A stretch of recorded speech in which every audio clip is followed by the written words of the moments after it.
Y ahora vamos a hacer unos comentarios. Now I'd like to sum up with a few comments. First, the law of marginal utility is a universally valid law of economic science. There's no sense in contradicting it, it's embedded in the structure of our minds. Any exception you think you may have found to this law actually violates its assumptions. I'll give you an example. I have 6 children. When my first son, Jesus, was born, we were thrilled. How wonderful, etc. 3 years later, my daughter Sonsoles was born, and we were very happy then too. Another 3 years passed, and Sylvia arrived. And we were happy, but perhaps a little less so. After 3 more years, Juan was born, and by that time, my wife was getting a little fed up.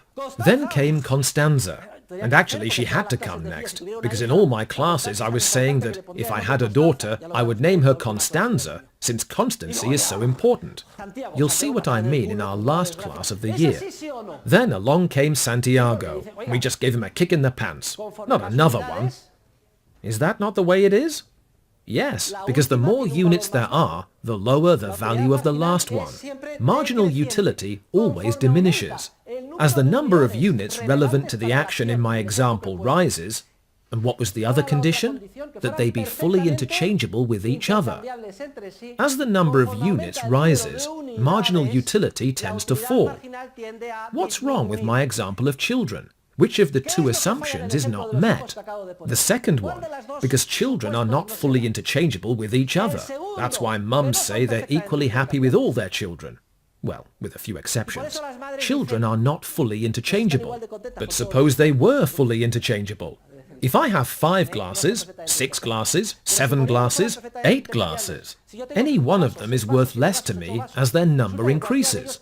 For example, Mrs. Imelda Marcos, the former Philippine First Lady, the wife of the late dictator. There was a revolution, and the people ousted him. And when they got to the presidential palace, they entered the First Lady's suite. And all the papers printed that what struck them most was that she had 500 pairs of shoes in her closet. So, my question is, did Mrs. Imelda Marcos value her shoes highly? I mean, if a cleaning lady had swiped a pair, would Mrs. Marcos have suffered a lot? She would have had 499 pairs left after all. And if someone gave her a pair, did it make her really happy? Marginal utility diminishes. As the number of units rises, any particular unit is valued less and less, as long as the units are fully interchangeable with each other. If this condition is not met, imagine Mrs. Marcos had 500 pairs, but she had the Sunday shoes, or the shoes the dictator gave her on their wedding day, and she valued those more than the others. In that case, the law is not applicable, because the condition that the units be fully interchangeable is not met. Take my closet, for example. If you were to open my closet, you'd see I have 2 sections. About 50 ties in different shades of blue on the right, and another 50 ties in different shades of red on the left. Those are the ones I wear. And since I don't like thinking about it, but I do like things organized, I cycle through them. Every day I automatically put on the tie in front, and afterwards it goes to the end of the line. I wear them in turn. Then in another closet to the right, I have another 30 or 40 ties that have never been worn. Each one is brand new, still in its package. So then Father's Day rolls around, March the 19th. Hey Dad, it's your day. Happy Father's Day, Dad.